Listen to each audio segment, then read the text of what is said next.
Kalau seperti kanker paru, ada faktor-faktor yang harus kita waspadai seperti lingkungan, kebiasaan merokok, atau seperti apa, Prof? Seseorang itu mempunyai kebiasaan-kebiasaan baik atau buruk tuh sebetulnya dimulai dari rumah.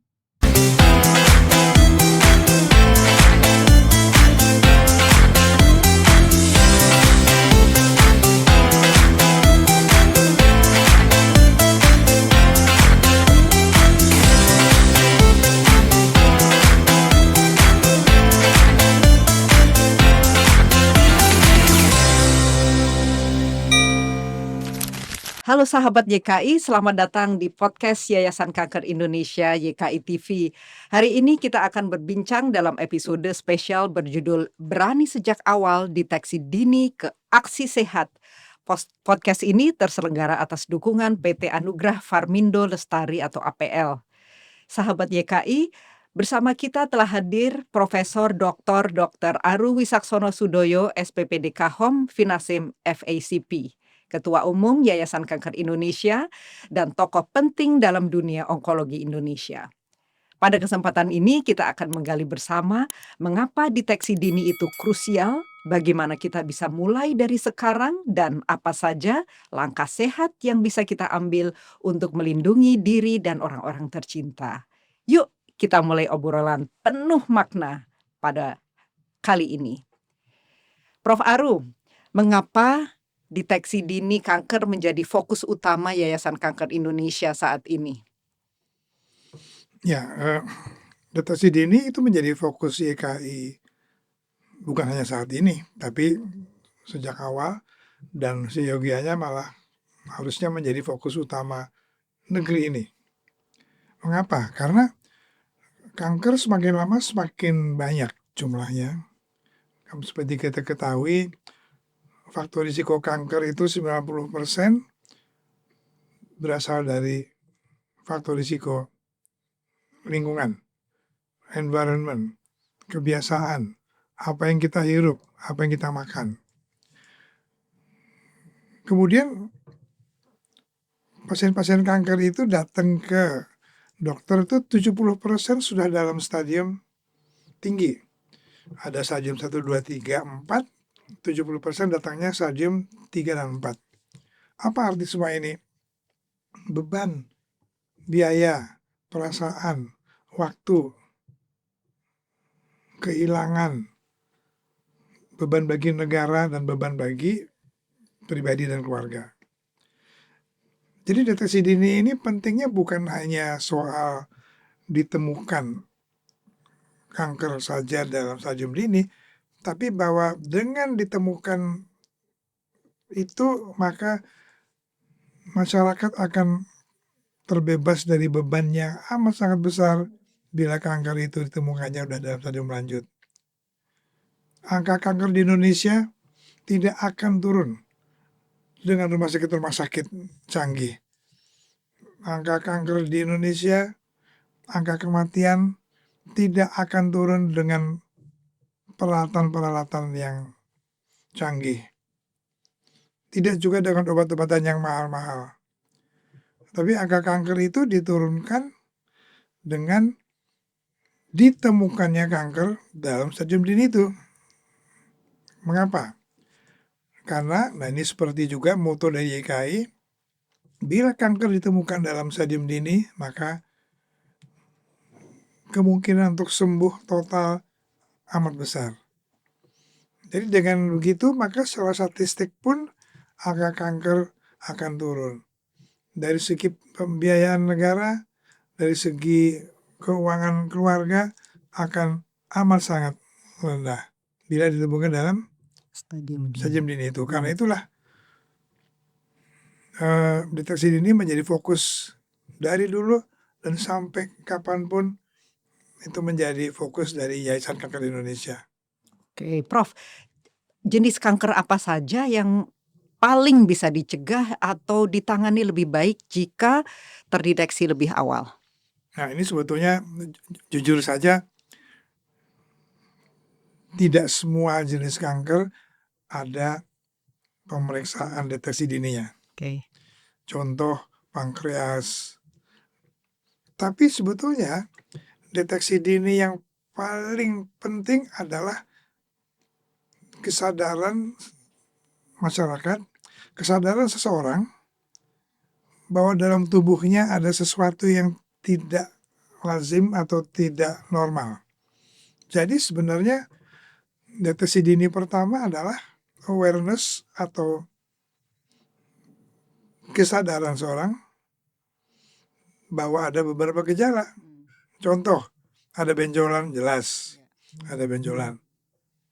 Rasa sakit yang tidak hilang-hilang di satu tempat, berat badan yang turun jauh, padahal makannya tidak dikurangi, ada pendarahan yang keluar dari tubuh yang tidak lazim juga, dan tidak pada tempatnya dan tidak pada waktunya.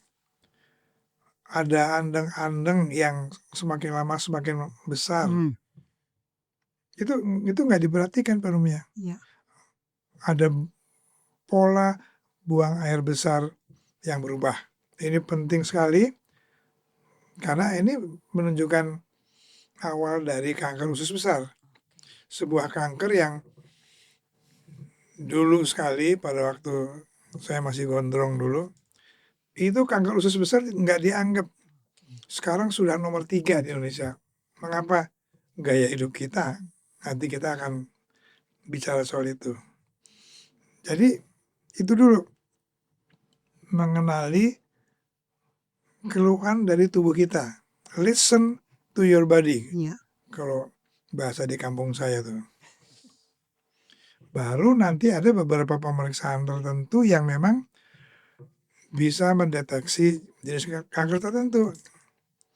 Seperti misalnya kalau pada anak-anak itu pemeriksaan mata, retinoblastoma, mamografi, USG untuk payudara.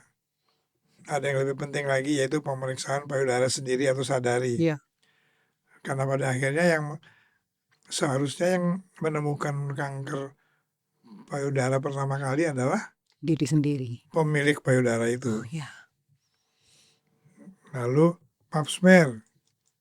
Untuk kanker usus ada kolonoskopi dan pemeriksaan kotoran. Iya. Mungkin itu yang kalau mau dibilang ada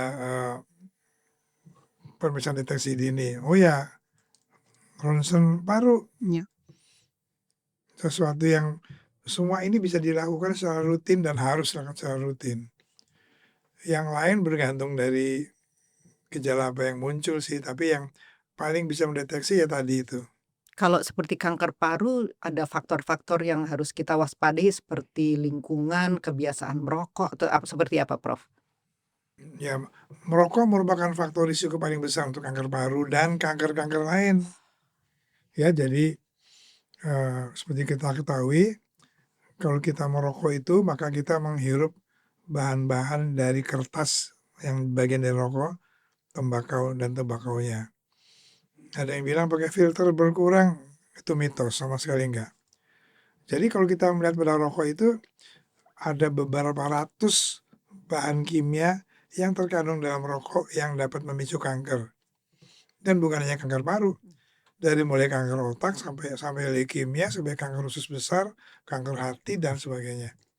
Terutama kanker paru karena memang asap rokoknya pertama kali masuk ke dalam tubuh melalui paru-paru itu. Iya.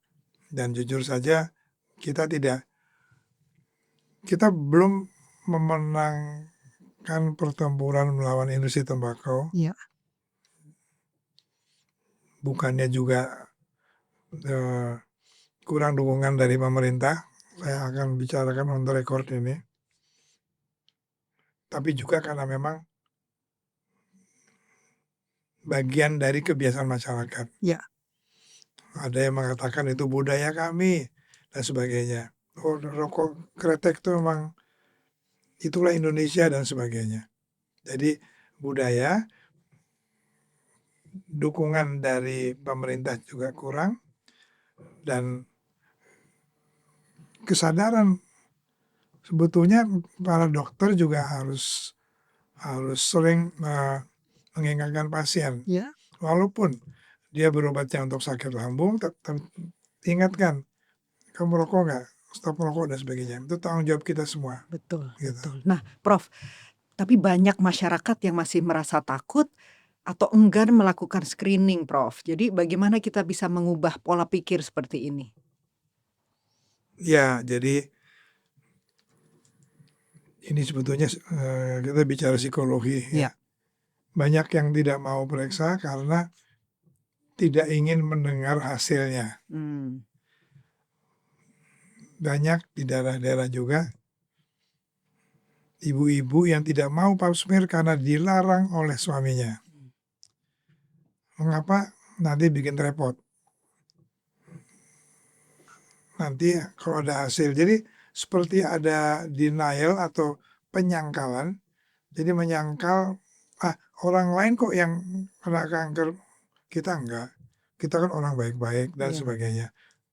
Kita kan nggak merokok, nggak minum alkohol, dan nggak makan yang aneh-aneh, tetap kena kanker juga. Iya. Jadi edukasi. Dan ini sebetulnya kalau mau dikatakan apa, disinilah sebetulnya pekerjaan rumah pemerintah. Ya. Kita punya Kominfo, kita punya alat-alat penerangan yang sebetulnya canggih dan bagus, medsos dan sebagainya. Betul. Jadi ini di sini sebetulnya tugas pemerintah, dan Yayasan Kanker Indonesia juga memang dari awal juga udah sepakat untuk menggandeng pemerintah. Tapi political will dari pemerintah ini yang penting untuk membuat, bukan melakukan screeningnya, itu ada yang bilang mahal dan sebagainya, tapi informasi mengenai pentingnya screening itu yang seyogianya itu muncul dari atas dalam bentuk alat-alat maupun sistem penerangan yang dimiliki pemerintah. Ya, jadi selama itu masih, belum terlalu kuat dorongan dari atas, berarti masyarakat sendiri harus punya will ya, keinginan dan Ya, tekad ya untuk itu ya? bukan nggak terlalu kuat, belum ada. Belum ada.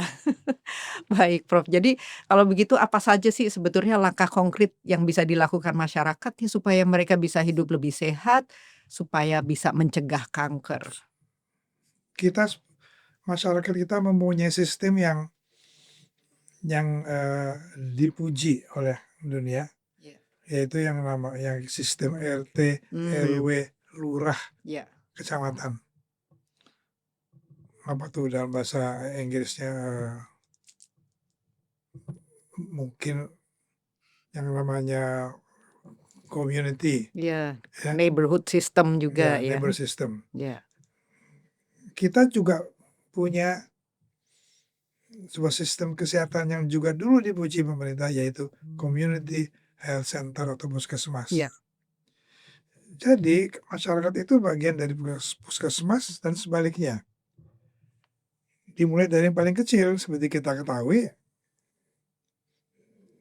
inti dari sebuah kelompok masyarakat adalah keluarga. Ya.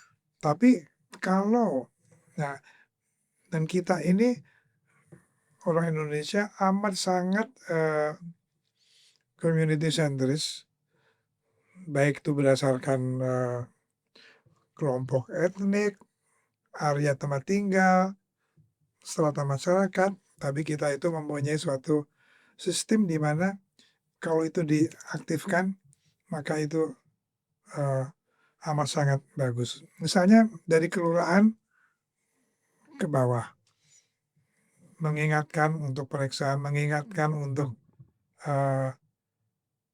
lebih belajar mengenai kanker dan deteksi dini. Di kelurahan memberikan leaflet-leaflet Ya. melalui medsos. Kita amat sangat efektif Ya. karena kita mempunyai, setiap masyarakat di dunia juga sebagian punya, tapi kita memiliki gotong royong, dan gotong royong inilah yang membuat dulu penjajah itu kerepotan, Ya. kebersamaan itu. Jadi ini sesuatu yang harusnya kita bisa. Ya. Sekali lagi, political will dari pemerintah amat sangat diperlukan di sini. Ya, tapi untuk masyarakatnya sendiri, bagaimana sih Prof peran gaya hidup, kemudian pola makan, aktivitas fisik yang Ya, dalam mencegah kanker? seperti kita ketahui kan, 90% Jadi kanker itu dipicu oleh gaya hidup. Ya. Merokok 30%, makanan 36%, Lebih tinggi ya? udah Oke. besar. Sesuatu yang tidak bisa kita hindari dengan mudah. Ya. Tapi satu hal, jadi belum lama ini diakui bahwa apa yang ini contoh saja, apa yang kita kenal sebagai ultra processed food atau makanan ultra processed, ya para masyarakat tinggal buka aja tuh, di-googling gitu. Itu peran sebagai pemicu kankernya ternyata besar. Kita nggak hanya bicara rokok, apa yang masuk ke dalam tubuh kita. Jadi prinsipnya adalah hindari, kalau bisa dihindari paling tidak dikurangi Ya. semua makanan yang sudah tidak dalam bentuk aslinya.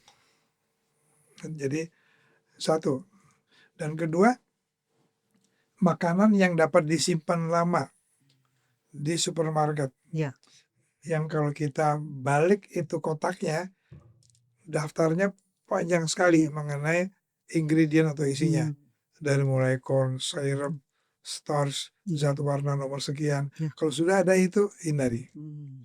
Tapi prinsipnya adalah makanan yang Diproses. sudah tidak dalam bentuk aslinya. Makanan yang tidak diproses itu makanan dalam bentuk asli mentah. Iya. Itu jelas nggak apa-apa. Makanan yang diproses masih nggak apa-apa. Makanan yang dimasak kan diproses Iya, namanya. betul. Tapi kalau sudah diubah bentuknya menjadi lain, yang di packaging, yang bisa disimpan lama dan sebagainya, itu namanya ultra processed. Itu yang dihindari. Tapi itu yang enak. Jadi Iya. mungkin kita hanya bisa sampaikan, ya udah deh sesedikit mungkin deh. Iya. Kalau ada kue atau biskuit enak ya udah jangan banyak-banyak. Tapi itulah sebetulnya yang sekarang itu. Walaupun, mungkin ibu-ibu di rumah yang memproses makanan menjadi kue atau bakso buatan sendiri itu juga Bukan, itu termasuk? namanya proses. Iya. Kalau ultra proses itu ada yang bisa disimpan lama. Oke. Jadi contohnya kalau beli roti yang cepat rusak. Kalau beli kue, makanya jajan pasarnya Jawa itu Iya. Lebih sehat. mungkin besok atau lusanya udah bau tuh. Iya. Itu yang bagus justru. Karena tidak ada Nggak ada preservatif seperti preservasi. itu. Oke. Tapi kalau sudah kue itu bisa lama, Iya. roti bisa di supermarket itu bisa waktu lama, hindari itu. Hindari, oke. Kelemahannya cuma bahwa makanan-makanan yang baik itu seringkali menjadi industri rumahan yang mahal atau artisanal food. Iya. Tapi kita masih bisa cari kok. Oke. Kalau kita kembali ke masyarakat kita mungkin tahun 60-an di mana belum ada plastik dipakai, ngikat makanan masih pakai tali yang dari gedebok pisang Iya, dulu ya, betul betul. belum ada tali rafia plastik Betul. dan Dibungkus daun ya. daun-daun, nah Iya. seperti itu. Jadi kita nggak bisa seluruhnya kembali ke zaman itu, tapi kita hindari apa yang menjadi proses food. Contoh ya daging yang dikaleng, Iya. yang diproses corned beef Iya. itu sudah terbukti, bukan hanya dicurigai, dan terbukti dapat memicu kanker. Sebaliknya, ikan sarden dan makarel yang dalam kaleng justru enggak, karena mereka itu tidak diproses. Mereka itu dari kapal, frozen, kapalnya merapat, langsung ke pabrik dengan kuah-kuah bumbu masuk ke kaleng.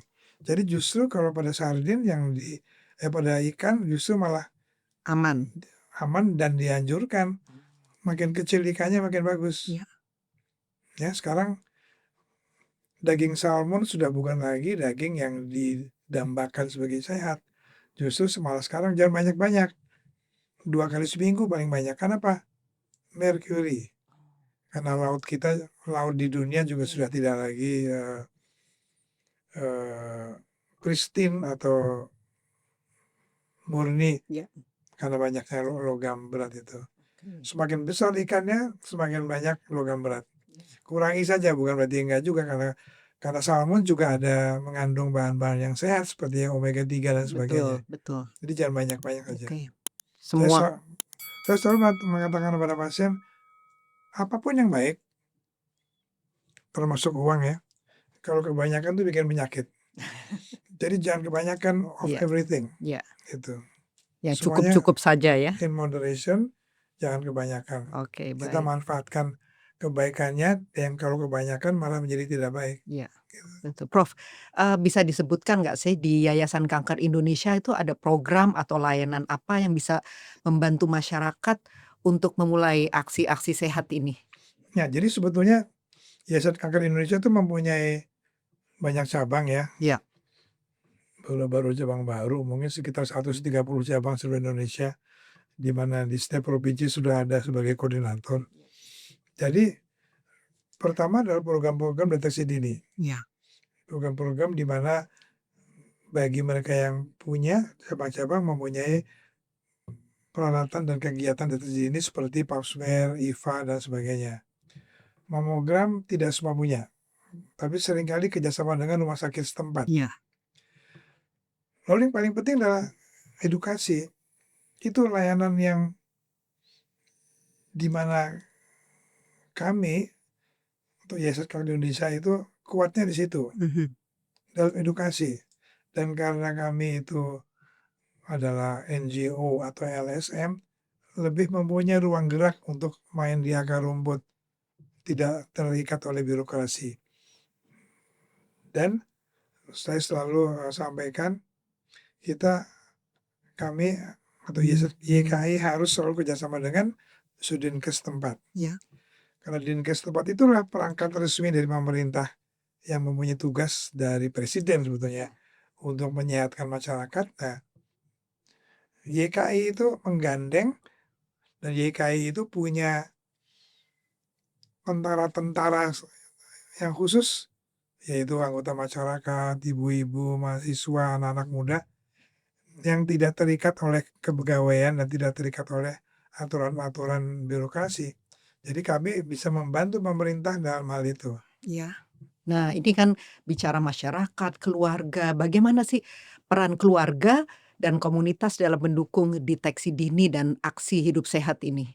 Ya tadi itu, bahwa inti dari sebuah masyarakat adalah keluarga, Ya, yang namanya nuclear family, ayah, ibu, anak-anak. ya. Walaupun di Indonesia kebanyakan yang berlaku adalah extended family, ibu, bapak, anak, Aa, teteh, kakak, nenek. ya, om, tante, sampai ke sepupu. Dan itu penting sekali. Iya, Dan itu kami rasakan bahwa kalau ada pasien kanker, maka yang sakit seluruh keluarga. mmm, Kami sebagai dokter onkologi harus berurusan dengan keluarga itu juga. iya, Tapi kalau kita bisa mengambil kekuatan dari kekeluargaan itu, maka justru menjadi aset. iya, Baik dalam hal support moral, support psikologis, bahkan sampai support material. iya, Jadi kita sebenarnya kuat, masyarakat kita tuh gotong royongnya itu. Nah, seseorang itu mempunyai kebiasaan-kebiasaan baik atau buruk tuh sebetulnya dimulai dari rumah. Kalau di rumah itu ayahnya merokok, ya anaknya bilang, ya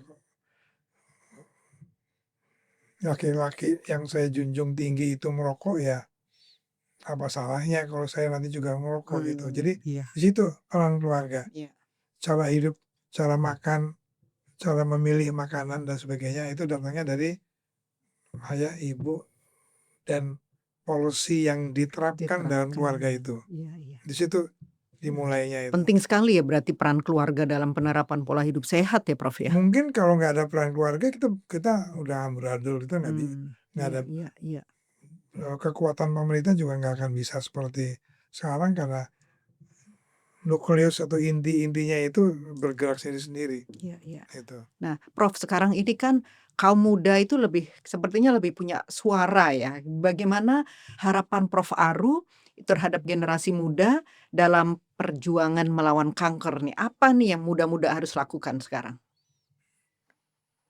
Ya berbeda dengan zaman saya. Mhm. Jadi saya pernah mengalami nggak ada laptop, Mmm, HP belum ada. iya Sekarang kan udah beda, tapi tantangannya juga menjadi besar. Tapi nah, generasi muda ini amat sangat bisa membantu melalui penyebarluasan informasi dan penggalangan kekuatan anak-anak muda ini melalui media sosial, melalui, sistem komunikasi yang waktu saya dulu belum ada, iya macam-macam dari mulai email sampai ke pemakaian HP saja sekarang kita tidak bicara di Indonesia, tapi di sebuah negara di Asia Selatan sebuah gerakan masyarakat demonstrasi itu bisa digerakkan hanya melalui komunikasi, iya eee, HP. Di kita juga sebetulnya yang kita lihat adalah bagaimana apa ya, bagaimana pendapat ya, bagaimana, opini iya itu dibentuk tanpa tatap muka, tapi dengan cepat sekali. Di sini peran peran anak muda. Dari orang tua di rumah, anak mudanya kemudian bisa bikin networking, bisa membantu organisasi kayak YKI, bisa juga sendiri, bisa juga melalui organisasi anak-anak muda di area masing-masing, iya. Karang Taruna masih ada ya? Masih di beberapa tempat, Ya, iya atau dalam bentuk yang seperti iya itu, mungkin dalam grup-grup sekolah, dan semuanya itu sekarang jauh lebih mudah dipersatukan dan digerakkan dibandingkan dengan dulu. iya Jadi tidak ada alasan sebenarnya bahwa anak muda bilang, "Habis saya nggak tahu," nggak bisa lagi. iya nggak bisa Kalau ya, kita melihat sekarang di mana-mana semua pegang HP, semua pegang alat komunikasi komunikasi, itu, iya. gitu. Nah, tapi tadi Prof menyebut sekolah. Apakah menurut pandangan Prof Aru dan juga Yayasan Kanker Indonesia perlu ya dari sekolah gitu sudah ada pemahaman kepada murid-murid yang mulai dari kecil ya SD, SMP, SMA tentang pola hidup sehat, makan sehat, atau cukup di kalangan ibu-ibu misalnya seperti itu? Bahkan dari taman kanak-kanak Taman sebenarnya, kanak-kanak, iya. karena pada usia seperti itu justru dimasukkan ide-ide atau dimasukkan, faham Nilai-nilai, heeh, dan nilai-nilai yang sehat. iya. Jadi penting sekali misalnya dari makanan yang disajikan, diajar di papan tulis. Masih ada papan tulis masih ada ya? Whiteboard Prof. Oh, whiteboard ya, ya. Intinya adalah komunikasi visual Iya dan komunikasi melalui contoh. iya. Nah, ini yang paling penting adalah memberi contoh kepada anak-anak. Kita bicara tentang anak-anak, kalau sudah di high school atau SMA udah terlambat. Mmm, Kita gitu. dimulai pada waktu masih yang namanya formative years, tahun-tahun formatif Pembentukan, atau iya. tahun-tahun pembentukan karakter dan Iya pembentukan jiwa, iya iya iya yaitu TK dan SD mungkin. iya Nah, SMP sudah lebih diorganize sebagai sebuah, bentuk yang lebih formal, iya, itu, OSIS dan sebagainya. mhm. Ini kayaknya Jadi menjadi gagasan bagus sekali ya, kita bisa kerjasama dengan bidang pendidikan untuk penerapan seperti ini ya, Prof? iya dan, alangkah baiknya kalau di di di setiap daerah cabang YKI tidak hanya kerjasama dengan Sudinkes, Iya tapi dengan dinas pendidikan iya. setempat, Oh, oke. di mana kita kan punya banyak relawan. Seperti kita ketahui Yayasan Kanker Indonesia tuh para aktivisnya tuh relawan semua, nggak ada yang digaji, bahkan sering keluar uang sendiri. Iya Tapi artinya bahwa tambahan tenaga yang murah iya, dan amat amat disayangkan kalau YKI setempat tidak dimanfaatkan oleh masyarakat. mhm. Oke, dan kalau Prof ingin menyampaikan satu 2 atau 3 pesan penting ya kepada sahabat YKI nih, hari ini, apa yang ingin disampaikan? Pertama, jelas kanker itu penyakit mematikan dan amat sangat mahal kita semua tahu. Iya Kecuali kalau ditemukan dalam stadium dini. Iya. Jadi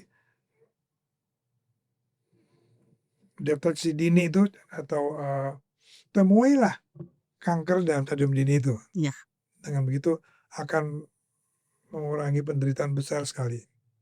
Dan kedua, bahwa edukasi itu amat sangat penting. Dari kecil, dari keluarga, dari peer atau dari kelompok satu sefaham, itu amat sangat penting.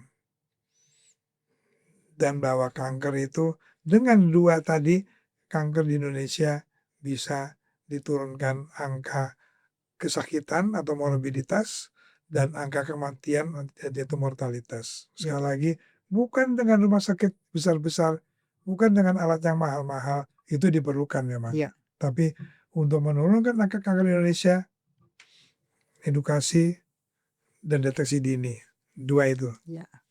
Edukasi, deteksi dini dimulai dari keluarga kecil untuk penerapan Ya, pola hidup sehat ya. ya, dan Luar bahwa biasa.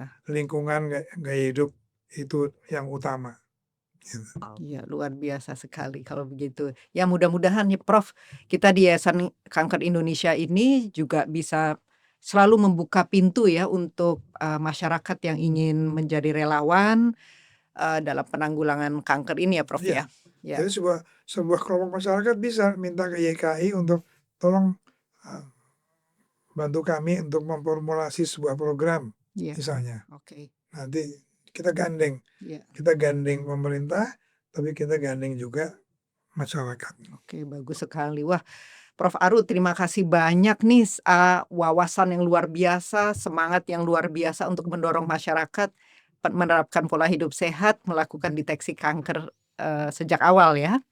Ya, Dan insyaallah akan bisa ditangkap dengan baik dan bahwa kita tidak bisa melawan kanker sendiri. ya, Kanker harus dikeroyok, betul. harus dilawan rame-rame. Ya, kita juga nih terima kasih kepada PT Anugrah Farmindo Lestari APL yang telah mendukung podcast ini dan juga Iya, terima mendukung kasih. upaya YKI dalam melakukan program edukasi masyarakat. Dan kita berharap bahwa masyarakat itu juga terus ya meneruskan spirit dalam promosi tentang kanker ini ya Prof Iya. ya. Ya, dan sahabat JKI, semoga obrolan hari ini menginspirasi kita semua untuk berani sejak awal melakukan deteksi dini kanker, mengambil aksi sehat demi masa depan yang lebih baik. Dan jangan lupa simak sajian edukatif menarik lainnya seputar kanker di podcast YKI TV lainnya dan Instagram @yayasankanker.id. Dan sampai jumpa di episode berikutnya. Tetap sehat, tetap semangat, dan tetap bersama YKI. Sampai jumpa.